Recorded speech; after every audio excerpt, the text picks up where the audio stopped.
कहानी की शुरुआत में हम एक घने जंगल को देखते हैं जिसके बीच में एक लकड़ी का घर है। इस घर की खिड़की को तोड़ के एक बच्चा बाहर निकलता है और बिना पीछे देखे भागने लगता है। तभी हम देखते हैं कि इसी घर के दरवाजे से एक ऐसी आइडेंटिटी बाहर निकली है जो देखने में इंसान बिल्कुल नहीं लगती। ये एक चुड़ैल है जो कि वही जमीन पे पड़े एक बंदूक को उठाती है जो कि लड़का वहीं पे जल्दीबाजी में भूल गया था और उसके बाद खून में सने एक ग्लास को अपनी जबान से चाटती है। इधर लड़का जल्दीबाजी में गिरते पड़ते जंगल में भाग रहा होता है। वो एक लिफाफा निकालता है और अपनी बैग में रख लेता है। इस लिफाफे को देख के ऐसा लगता है कि जैसे ये लिफाफा उस लड़के के लिए बहुत ज्यादा बेशकीमती है। उस लड़के के हाथ बार बार अपनी कमर की तरफ जाते हैं। लगता है जैसे वो किसी चीज को ढूंढ रहा है, किसी चीज को टटोल रहा है। इतनी देर में ही उस औरत की डरावनी हंसी की आवाज पूरे जंगल में गूंज उठती है और इसके बाद ही एक तेज रोशनी उसकी आंखों पे पड़ती है जिससे उसकी आंखें चौंधिया जाती है। इसके बाद ही सीन चेंज हो जाता है। हम देखते हैं कि कुछ पुलिस ऑफिसर्स जो कि उसी जंगल में गश्त लगा रहे होते हैं, उन्हें वो लड़का मिलता है। ऑफिसर्स जब इस लड़के के पास जाते हैं वो पहचान जाते हैं कि ये रॉनी हार्लो है। रॉनी जब इन ऑफिसर्स को मिलता है तो वो बिल्कुल ट्रांस जैसी हालत में होता है। उसे देख के ऐसा लगता है जैसे मानो वो किसी अलग ही दुनिया में खो गया है। अब इसके बाद कहानी बदल जाती है और 1997 के दौर में चली जाती है। अब कहानी की शुरुआत होती है मार्थ वाइनयार्ड नाम के एक छोटे से आइलैंड से। यहाँ पे हम एक परिवार को देखते हैं जहाँ पे नोहा नाम का एक लड़का अपनी माँ मार्थ के साथ रहता है। इनके पास एक सुंदर सा बीच हाउस भी है। गर्मियों के मौसम में यहाँ पे आने वाले यात्रियों को इस घर के कमरे ये लोग किराए पर देते हैं। एक सुबह इनके घर के सामने एक नई किराएदार आती है। इसका पहनावा थोड़ा अजीब था। इसने सर से लेके पैर तक काले कपड़े पहन रखे थे। इनका नाम था मिस हेल्वसन। इस औरत को देखने के बाद नोहा थोड़ा सा अजीब महसूस करता है लेकिन वो इस बात पे ज्यादा ध्यान नहीं देता। वो जिस काम से जा रहा होता है वो अपने रास्ते चला जाता है। नोहा यहाँ से जाने के बाद एक एडिटर से मिलता है। दरअसल नोहा का सपना है कि वो भी अपने पिता की तरह एक रिपोर्टर बन सके, इसीलिए उसे आर्टिकल्स लिखना और ऐसे लिखना पसंद है। वो अपने शहर के ऊपर ही अब तक कितने सारे लेख लिख चुका है और वही सब दिखाने के लिए वो उस एडिटर से मिलता है। आज नोहा इस एडिटर से मिलने के लिए एक आर्टिकल लिख कर लाया है। वो आर्टिकल एक ऐसे आदमी पे बेस्ड है जो औरतों पे छुप के गंदी नजर रखता है। एडिटर इस आर्टिकल को पढ़ता है। उसे नोहा की लेखन शैली भी पसंद आती है लेकिन लास्ट में वो इस आर्टिकल को छापने से मना कर देता है। एडिटर इस आर्टिकल को ना छापने के पीछे वजह बताते हुए नोहा से कहता है ये जगह बहुत ही महफूज है, लोग यहाँ पे छुट्टियां बिताने और यहाँ पे आराम करने के लिए आते हैं और मैं नहीं चाहता कि इस आर्टिकल को पढ़ने के बाद इस जगह के प्रति किसी के भी मन में कोई भी डर आए। और साथ ही वो नोहा की काबिलियत की तारीफ भी करता है। वो कहता है कि मुझे पता है तुम भी एक दिन अपने पिता की तरह ही काबिल पत्रकार बनोगे। और इसके बाद ही वो नोहा को एक सलाह भी देता है कि अगर तुम्हें यहाँ पे अपने आर्टिकल्स को छपवाना है तो तुम्हें थोड़े से खुशी भरे और सकारात्मक लेख लिखने पड़ेंगे, तब जाके मैं तुम्हारे आर्टिकल्स को अपने पत्रकारिता में कहीं जगह दे पाऊंगा। इसके बाद ही हम देखते हैं कि नोहा किसी प्लेग्राउंड में बेसबॉल खेल रहा है। ये मैच काफी शानदार रहता है और नोहा की टीम जीत भी जाती है। नोहा और उसके दोस्त जंगल के रास्ते अपनी साइकिल लेकर पैदल आ रहे होते हैं। इतने में ही उनके सामने एक ऐसा रहस्यमयी घर आ जाता है जो कि किसी एक जिन नाम के आदमी का था। इस घर और जिन के परिवार को लेके इस शहर में काफी सारी अफवाहें फैली हुई थी। ऐसा कहा जाता था कि साल 1965 में उसकी पत्नी और उसके बच्चे अचानक गायब हो गए थे, लेकिन नोहा को लगता था कि उस परिवार का मर्डर हो गया था और उनकी लाश अभी भी उस घर की जमीन के नीचे ही दफन है। इसके बाद ही नोहा अपने दोस्तों से कहता है कि अगर वो लोग उस घर के अंदर जाकर रिसर्च करें तो उसे अखबार के लिए एक अच्छी कहानी मिल जाएगी। लेकिन नोहा के दोस्तों की इस बात पे बिल्कुल भी रजामंदी नहीं थी क्योंकि वो लोग जानते हैं कि अक्सर नोहा की जिज्ञासा उन लोगों को प्रॉब्लम में डाल देती है। लेकिन नोहा फैसला कर चुका था। वो अपने दोस्तों के मना करने के बाद भी नहीं मानता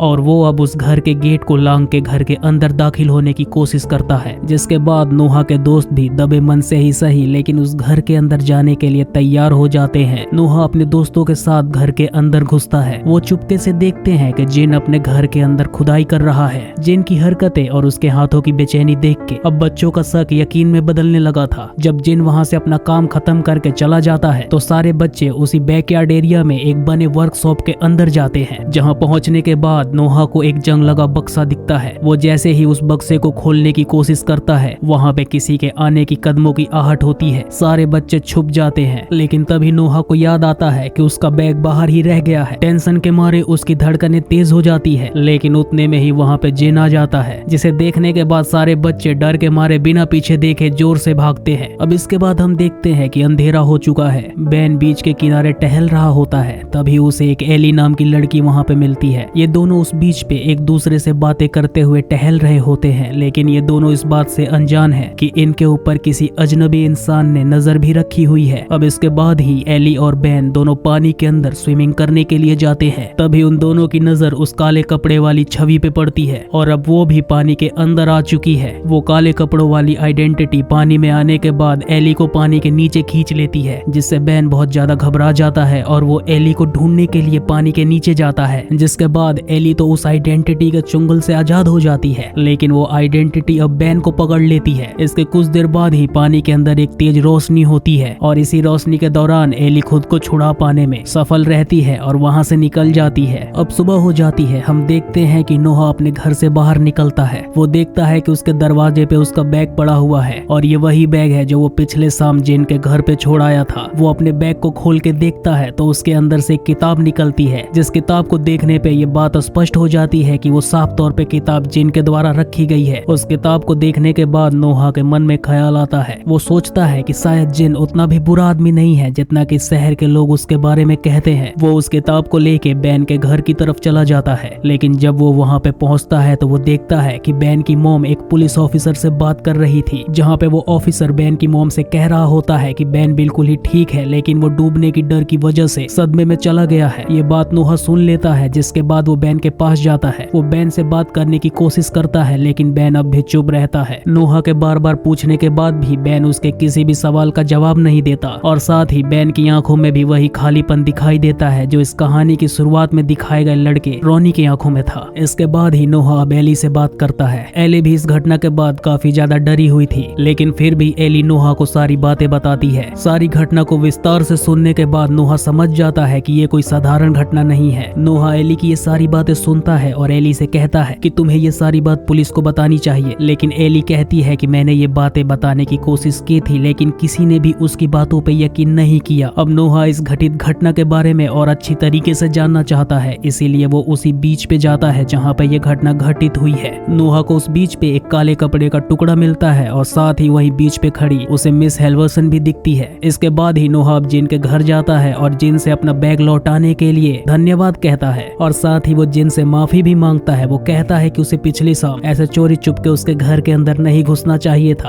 अब जिन और नोहा के बीच थोड़ी देर बात चलती है और इसी बात के दौरान और इन्हीं बातों के दौरान नोहा को पता चलता है कि जिन पहले पुलिस ऑफिसर रह चुका है। ये सुनने के बाद नोहा के मन में एक उम्मीद जगती है और वो बीच वाली सारी घटना जिन को बता देता है, लेकिन जिन इस पूरी बात को नोहा की मनगढ़ंत एक कहानी बताता है और उसके मुंह पे दरवाजा बंद कर देता है। इसके बाद नोहा घर लौट आता है। हम देखते हैं कि उसकी माँ मार्था ने खाना बनाया है, जो कि नोहा को प्लेट थमाते हुए कहती है कि वो ये खाना मिस हेल्वर्सन के दरवाजे के बाहर रख के आ जाए। हालांकि नोहा का मन तो नहीं होता, लेकिन वो खाना देने के लिए चला जाता है। वो खाना लेके जब दरवाजे के पास जाता है तो दरवाजे के अंदर से किसी के बड़बड़ाने की आवाज आ रही होती है। नोहा प्लेट के अंदर से नाइफ निकालता है और वो दरवाजे के नीचे से कमरे के अंदर झांकने की कोशिश करता है। जब वो ऐसा करता है तो वो देखता है कि मिस हेल्वर्सन उसे ही देख रही होती है। ये देखने के बाद उसके रोंगटे खड़े हो जाते हैं और वो तेजी से नीचे की तरफ भागता है। वो टीवी पे अपने परिवार की कुछ वीडियोस को देख रहा था, जिसे देख के जिनकी आंखों में आंसू आ जाते हैं। वो भावुक होता है। इसके बाद वो चैनल चेंज करके एक न्यूज चैनल पे लगा देता है। उसके ऊपर बेन के पानी में डूबने की खबर दिखाई जा रही थी। उस खबर को देखने के बाद जिन काफी ज्यादा बेचैन हो जाता है। अब हम देखते हैं कि नोहा बेसबॉल खेलने के लिए मैदान में गया है, लेकिन आज उसका प्रदर्शन बहुत ही ज्यादा खराब है। आज वो गुस्से में है। आज किसी डिसीजन को लेके उसकी बहस आज रेफरी तक से हो जाती है। इसी दौरान जिन भी प्लेग्राउंड पे पहुंचता है। वो मामला खराब होता हुआ देख के नोहा को शांत करवाता है और साथ ही उसे खेलने की कुछ टिप्स बताता है और वहां से जाते टाइम वो ये भी कहता है कि वो बेन से बात करना चाहेगा। जिन की ये बात सुनने के बाद नोहा के मन में उम्मीद जाग जाती है। खेल खत्म हो जाने के बाद नोहा जिन को बेन के पास लेके जाता है। जिन बेन से उस रात के बारे में बात करता है, लेकिन बेन अभी भी उसी ट्रांस हालत में था। वो जिन से एकदम सपाट लहजे में कहता है कि वो समुद्र की लहरों की वजह से वो पानी के अंदर खिंच गया था। वो जिन से तेज रोशनी के बारे में भी बताता है, लेकिन उस बूढ़ी औरत का कोई जिक्र नहीं करता। ये सुनने के बाद जिन बेन की बातों को ज्यादा गंभीरता से नहीं लेता और उसे एक सामान्य हादसा मान के नजरअंदाज कर देता है। लेकिन इसी बात पे नोहा को गुस्सा आ जाता है और वो कहता है कि बेन कुछ छुपा रहा है, वो सारी बातें नहीं बता रहा। लेकिन वही जिन नोहा को समझाते हुए कहता है कि अगर बेन को किसी ने जबरदस्ती पकड़ा होता तो बेन के शरीर पे जबरदस्ती के निशान होते, लेकिन इसके शरीर पे कोई भी ऐसे निशान नहीं है। अब इसके बाद ही एक ऐसी रात आती है जहाँ पे कुछ यंगस्टर्स एक बीच के ऊपर पार्टी कर रहे होते हैं। यहाँ पे एक लड़के की नजर एक खूबसूरत लड़की पे पड़ती है। वो लड़की भी उसे देख के मुस्कुरा रही होती है। ये साफ था कि वो लड़की लड़की भी उस लड़के में अपनी दिलचस्पी दिखा रही थी, जिसके कुछ देर बाद ही वो लड़की उस लड़के के पास आती है और उसे घने जंगल की तरफ लेके जाती है। दरअसल वो एरिया नो मैंस लैंड के नाम से जाना जाता है। लड़का वहाँ पे जाने में हिचकिचाता है क्योंकि लड़के को ये पता होता है कि वो इलाका प्रतिबंधित है। दूसरे विश्व युद्ध के दौरान उस इलाके में बमों का परीक्षण किया जाता था, लेकिन इन तमाम बातों के बाद भी वो लड़की उस लड़के का हाथ पकड़ के उस अंधेरे इलाके में लेके चली जाती है। अब इसके बाद ही उस जंगल के अंदर से उस लड़के की एक जोरदार चीख सुनाई देती है और एक जोर का धमाका होता है, जिससे पूरा जंगल हिल जाता है और वही तेज रोशनी वापस दिखाई देती है। अब सुबह एक न्यूज टीवी पे चल रही होती है जिसे नोहा देखता है। उस न्यूज के अंदर बताया जाता है कि एक लड़के के साथ हादसा हुआ है जिसका नाम केविन है। इसके बाद ही टीवी पे केविन की एक झलक दिखती है। जब नोहा उसे ध्यान से देखता है तो उसकी आंखें भी बिल्कुल वैसी ही दिखाई देती है जैसी बेन और रोनी की थी। अब केविन के साथ भी ऐसा होता देख के नोहा समझ गया था कि ये कोई सामान्य घटनाएं नहीं है और ये बात वो जिन को बताता है। ये बातें सुनने के बाद जिन के चेहरे पे भी गंभीरता आ जाती है। जिन को भी अब ऐसा लगने लगता है कि शहर में कुछ तो है जो कि बहुत गलत हो रहा है। वो नोहा की बातें सुनने के बाद ये डिसाइड करता है कि वो दोनों वही नो मैंस लैंड जाएंगे जहाँ पे ये घटना घटित हुई है। जिन वहाँ पहुँचने के बाद वहाँ के पैरों के निशानों को देखने लगा। वो हर एक बारीक से बारीक चीज पे ध्यान दे रहा था, जबकि नोहा उसके पीछे चुपचाप चल रहा था। इसके बाद ही ये दोनों उस विस्फोट वाली जगह पे पहुंचते हैं जहाँ पे विस्फोट हुआ था। वहाँ पे एक बहुत बड़ा गड्ढा बन गया था और उसी गड्ढे के अंदर इन्हें काले कपड़े का टुकड़ा भी मिलता है। ये काला कपड़ा बिल्कुल वैसा ही था जैसा कि नोहा को बीच पे मिला था। इसके बाद नोहा ने अपने दो दोस्त सैमी और यूजीन से मुलाकात की। वो उन दोनों को ये सारे सबूत दिखाता है जिससे ये साफ हो जाता है कि इस आइलैंड पे कोई चुड़ैल आ चुकी है। अब इसके बाद ये तीनों दोस्त मिलकर चुड़ैलों के ऊपर रिसर्च करने लगते हैं, जिसके दौरान ही इन तीनों को ये बात पता चलती है कि चुड़ैलों को जिंदा रहने के लिए बच्चों की जरूरत पड़ती है। अगर उन्हें बच्चे ना मिले तो वो जिंदा नहीं रह सकती और मर सकती है। साथ ही नोहा अपने दोस्तों से ये भी कहता है कि वो आम लोगों में घुलने मिलने के लिए आम लोगों के ही वेशभूषे को अपना लेती है। अब इसके बाद ही नोहा अपने दोस्तों को जिन से मिलवाने के लिए ले जाता है। पहली बार तो नोहा के दोस्त जिन को देख के डर जाते हैं, लेकिन उसके बाद नोहा बताता है कि जिन बुरा आदमी नहीं है जितना कि हमने सुना है। अब यहाँ पे स्थिति साधारण हो जाती है, जिसके बाद ये सब लोग मिलके आपस में चुड़ैलों के ऊपर चर्चा करते हैं। अब ये लोग आपस में बात करते हैं कि पिछले दिनों जितने भी विस्फोट हुए हैं वो सारे चुड़ैल की वजह से हुए हैं, और साथ ही इन सब को एक सवाल भी परेशान कर रहा था कि अगर चुड़ैलों को बच्चों की जरूरत होती है तो सभी बच्चों को बेहोशी जैसी हालत में क्यों छोड़ देती है, वो उनको मार क्यों नहीं देती। इस बात को सुन के जिन एक अंदाजा लगाता है। वो कहता है कि हो सकता है कि उसने काफी सारे बच्चों को पहले ही मार दिया हो, लेकिन अब लोगों का शक बढ़ने की वजह से वो अब बच्चों को वैसे ही छोड़ देती है। और साथ ही वो कहता है कि वो जरूर ही उस ब्लास्ट की वजह से घायल भी हुई होगी, इसीलिए तुम लोग ऐसे इंसान पे नजर रखना जिसके शरीर पे किसी भी प्रकार के घाव के निशान हो। ये सब सुनने के बाद ही नोआ के मन में फट से एक चेहरा आता है। वो थी मिस हेल्वसन, क्योंकि उस औरत के बात करने का लहजा और उसकी रहस्यमयी आंखें हमेशा नोआ को सोच में डाल देती थी। अब नोआ को धीरे धीरे ये यकीन होने लगता है कि वो चुड़ैल कोई और नहीं बल्कि मिस हेल्वसन ही है। इसीलिए वो चुपके से मिस हेल्वसन के ऊपर नजर रखता है, और जब एक दिन वो अपने घर से बाहर जाती है तो चोरी चुपके वो उनके कमरे में दाखिल हो जाता है। नोआ को उस औरत के कमरे में कुछ बच्चों की ड्राइंग और कुछ बच्चों के नाम मिलते हैं। साथ ही उसे उस कमरे में वही कपड़ा टंगा दिखता है जो मौकाए वारदात से मिलता है। नोआ के उस कमरे के अंदर छानबीन करने के दौरान ही एक आहट सुनाई देती है। वो समझ जाता है कि वो औरत वापस आ रही है। वो जल्दी से बिना किसी देरी के वहीं की एक अलमारी में छुप जाता है और अंदर से उस औरत पे नजर रखता है। वो बहुत घबरा रहा होता है, लेकिन वो मिस हेल्वसन की नजरों से छुपने में कामयाब हो जाता है और वो औरत उसे नहीं देख पाती। ये बात नोआ जाकर अपने दोस्तों से बताता है। वो उनको ये भी बताता है कि उसने मिस हेल्वसन के कमरे में एक लिस्ट देखी है जिसके अंदर अगली बार अगवा करे जाने वाले बच्चों के नाम लिखे हैं। वो उन दोनों को ये भी बताता है कि यहाँ पे ये सारी घटनाएं इस औरत के इस आइलैंड पे आने के बाद से ही चालू हुए हैं, इसीलिए हमें इस औरत को ऐसा करने से पहले ही रोकना होगा। और ये तीनों दोस्त आपस में बात करने के बाद मिस हेल्वसन का पीछा करने लगते हैं। इन तीनों में से इनकी एक दोस्त कैमरा भी लेके साथ आई थी ताकि वो मिस हेल्वसन को ऐसा करते हुए रंगे हाथों पकड़ सके। ये बच्चे जब मिस हेल्वसन का पीछा कर रहे होते हैं तो ये पाते हैं कि मिस हेल्वसन बच्चों के थिएटर की तरफ जा रही है। इनको लगता है कि ये एक साथ आज बहुत सारे बच्चों को अगवा करने वाली है। मिस हेल्वसन जब अपना हाथ एक बच्चे की तरफ बढ़ा के उसे छूने ही वाली होती है, नोआ पीछे से आके उसे धक्का दे देता है और इतने में ही वो बच्चा और मिस हेल्वसन दोनों के दोनों स्टेज पे गिर जाते हैं। वहाँ पे बहुत सारे लोग मौजूद होते हैं। जिन अपने हाथ में हॉली वाटर लेकर आता है और वो मिस हेल्वसन के ऊपर स्प्रे करने लगता है, लेकिन उससे उस औरत को कोई फर्क नहीं पड़ता। नोआ माइक के पास जाता है और कहता है कि ये औरत एक चुड़ैल है, ये बच्चों को अगवा करती है, ये आपके बच्चों को यहाँ पे अगवा करने के लिए आई है। लेकिन मिस हेल्वसन वही कहती है कि वो एक लेखिका है जो कि बच्चों की कहानी लिखती है और वो यहाँ पे बच्चों को कहानी सुनाने जुटाने के लिए आई थी। इसके बाद नोआ उस अजीब भाषा का जिक्र करता है जो उसने मिस हेल्वर्सन के दरवाजे पे सुनी थी, जिसपे मिस हेल्वर्सन कहती है कि वो लैटिन भाषा में प्रेयर कर रही थी। इस शर्मनाक हादसे के बाद मिस हेल्वर्सन ने वो गेस्ट हाउस छोड़ दिया। मार्था मिस हेल्वर्सन के सामने प्रार्थना करती रही, लेकिन मार्था की वो बात नहीं सुनती और साथ ही वो अपना बाकी का एडवांस किराया भी मांगती है। जिसके बाद नोआ अपनी माँ मार्थ से माफी मांगता है, लेकिन मार्थ उसे गुस्से में वहाँ से जाने के लिए कह देती है। नोआ अब वहाँ से चला जाता है और वो सीधे जीन के घर जाता है। आज जो कुछ भी हुआ है वो जाकर जीन को बताता है, जिसके बाद गंभीर आवाज में जीन उसे समझाता है कि एक झूठा आरोप किसी की भी जिंदगी बर्बाद कर सकता है। नोआ अपने पिता के बारे में जीन को बताता है। वो कहता है कि मेरे पिता एक महान पत्रकार थे। वो अच्छी और सच्ची खबरें जुटाने के लिए बाकी शहरों में घूमा करते थे, लेकिन एक बार उनकी कार का एक्सीडेंट हो गया, जिसके बाद से वो वापस कभी नहीं आए। जिसके बाद जिन भी नोआ को एक अपनी घटना बताता है। वो बताता है कि उसका एक बेटा था जो कि आज 40 साल का होता, लेकिन जब वो 5 साल का था तो उसे एक बाइकमैन उसी की कार से अगवा करके लेके भाग गया, और जब जिन ने उसका पीछा करने की कोशिश की तो उसका एक्सीडेंट हो गया, लेकिन आज तक उसका बेटा उसे कभी नहीं मिला। साथ ही उसने ये भी कहा कि इस घटना के बाद उसकी पत्नी भी उसे छोड़ के चली गई थी और पिछले 30 सालों से वो अपने बेटे की तलाश अकेला ही कर रहा है। ये बातें करने के बाद इस टाइम सिचुएशन थोड़ी गंभीर हो गई थी। दोनों के बीच सन्नाटा छा जाता है। अगली सुबह नोआ और जिन पुलिस ऑफिसर और एडिटर से मिलते हैं। उन दोनों को पता था कि विच होने की बात पे कोई भी यकीन नहीं करेगा, इसीलिए वो उन दोनों को बताते हैं कि शहर में एक शिकारी मौजूद है, जिसकी वजह से इस शहर में अलग अलग तरीके की घटनाएं हो रही है। वो एक ऐसा शिकारी है जो यहाँ पे बच्चों को अपना निशाना बना रहा है, लेकिन वही पुलिस चीफ कहता है कि ऐसा कुछ भी नहीं है। यहाँ पे बच्चे तैरते तैरते समुद्र के ज्यादा अंदर चले जाते हैं जो कि लहरों का शिकार हो जाते हैं, या फिर किसी ऐसे वर्जित इलाके में चले जाते हैं जो नो मैंस लैंड के नाम से जाना जाता है। उसके मुताबिक ये सारी घटनाएं दुर्भाग्यपूर्ण जरूर है, लेकिन ये सारे सामान्य हादसे लगते हैं। उन दोनों ने उन बच्चों की खाली आंखें और काले कपड़े के टुकड़े जैसे कुछ सबूत उनके सामने रखे, फिर भी उनमें से किसी ने भी उनकी बातों का कोई यकीन नहीं किया। लेकिन इसी बीच में नोआ बोल पड़ता है कि इसके पीछे कोई आम इंसान नहीं बल्कि एक विच है। जिस बात को सुनने के बाद ही वहाँ के बड़े लोग हंसने लगे। वो सोचने लगे कि ये बस एक बच्चे के मन की काल्पनिक कहानी है, लेकिन जिनको इस बात का पता होता है कि ये बात कहीं ज्यादा खतरनाक है। जिसके बाद नोआ भारी मन के साथ अपने घर की तरफ लौट रहा होता है। शाम का टाइम होता है। वो देखता है कि उसे रास्ते में यूजीन का बैग मिलता है। वो यूजीन को आवाज लगाते हुए वहाँ के इलाके में ढूंढने लगता है। नोआ को उसी जंगल के अंदर पेड़ के पास बैठा हुआ यूजीन मिलता है। वो काफी घबराया हुआ था। वो उसे डरती हुई आवाज में कहता है कि किसी चीज ने उसका पीछा किया था, जिसकी वजह से वो वहाँ पे छुप के बैठा हुआ है। वो अपनी उंगली से जंगल की तरफ इशारा करता है। नोआ जब मुड़ के पीछे की तरफ देखता है तो उसके रोंगटे खड़े हो जाते हैं। वहाँ पे कोई काले कपड़े में कोई आकृति खड़ी थी। वो उसे एक चेतावनी देती है। वो कहती है कि जहाँ पे तुम्हारा काम नहीं होता तुम वहाँ पे क्यों पहुँच जाते हो। ये बातें सुनते ही दोनों बच्चे घबरा के वहाँ से भागने लगते हैं। दोनों भागते हुए अपने साइकिल के पास पहुँचते हैं। वहाँ यूजीन को गुस्सा आ जाता है। वो नोआ को धक्का दे देता है और कहता है कि वो उससे दूर रहे, क्योंकि उसी की वजह से वो इस मुसीबत में फंसा है। ये कहने के बाद यूजीन वहाँ से तेजी से भाग जाता है। नोआ अब भी चुपचाप वहीं पे बैठा हुआ था। इतने में ही उसकी नजर अपने जूतों पे पड़ती है। वो देखता है कि उसके जूते पे लाल समुद्री घास लगी हुई थी। अब जब नोआ अपनी साइकिल लेके घर की तरफ लौट रहा होता है, इतने में ही पीछे से उसके कार आ जाती है जो कि उसका पीछा करने लगती है। नोआ बहुत तेजी से साइकिल चलाता है और कैसे भी करके वो जिन के घर पहुंच जाता है। वो जिन से बताता है कि कोई कार उसका पीछा कर रही है, लेकिन जिन जब बाहर की तरफ झांकता है तो वहाँ पे कोई भी कार नहीं होती। उसके बाद ही जिन नोआ को एक ऐसे शहर के बारे में बताता है जहाँ पे बच्चों के साथ ही कुछ ऐसी घटनाएं घटित हुई है, और वो कहता है कि अगर उसे इन घटनाओं के पीछे का सच जानना है तो उसे उस शहर जाना पड़ेगा। वो रोनी हार्लो का जिक्र करता है। ये वही बच्चा था जो गायब होने के बाद भी वापस लौट आया था और उसकी आंखों में भी वही खालीपन दिखता था। जिन अब उस शहर चला जाता है। वो वहाँ पे जाके रोनी का घर ढूंढता है और रोनी से बात करने की कोशिश करता है, लेकिन रोनी जिन के किसी भी बात का ना कोई जवाब दे रहा था और ना ही कोई एक्सप्रेशन दे रहा था। जिसके बाद जिन रोनी का सामान चेक करता है। उसे वहाँ पे एक बैग मिलता है जिसके अंदर एक लिफाफा रखा हुआ था। उस लिफाफे के अंदर अलग अलग बेसबॉल के टीम की फोटोज थी और वहाँ पे एक चाबी भी रखी हुई थी। जिन को और ढूंढने पे उसकी अलमारी में रखा एक छोटा सा बक्सा मिलता है। वो उस मिली चाबी से उस बक्से को खोलता है जिसके अंदर कुछ न्यूज़पेपर कटिंग्स और कुछ सिल्वर बुलेट्स मिलती है। उसे पता चल जाता है कि रोनी विचेस के जड़ों तक पहुंच चुका था, इसीलिए उसका ऐसा हाल हो गया है। ये सब सामान लेने के बाद जिन अब अपने शहर अपने घर की तरफ लौटने लगता है, लेकिन रास्ते में वो अपनी कार को रोक देता है और उन तस्वीरों को फिर से देखता है। वो पाता है कि वो सारी तस्वीरें अलग अलग टाइम की बेसबॉल टीम्स की थी, लेकिन उन हर एक फोटोज में एक ही अंपायर मौजूद था। इधर हम देखते हैं कि नोआ अपना अगला बेसबॉल मैच खेल रहा है और इतने में ही पीछे उसके अंपायर के जूतों पे नजर पड़ती है। वो देखता है कि उसके जूते पे वही लाल समुद्री घास लगी हुई है। इतने में ही उसका ध्यान एम्पायर के हाथ पे जाता है। उसने ग्लव्स नहीं पहन रखे थे। वहाँ पे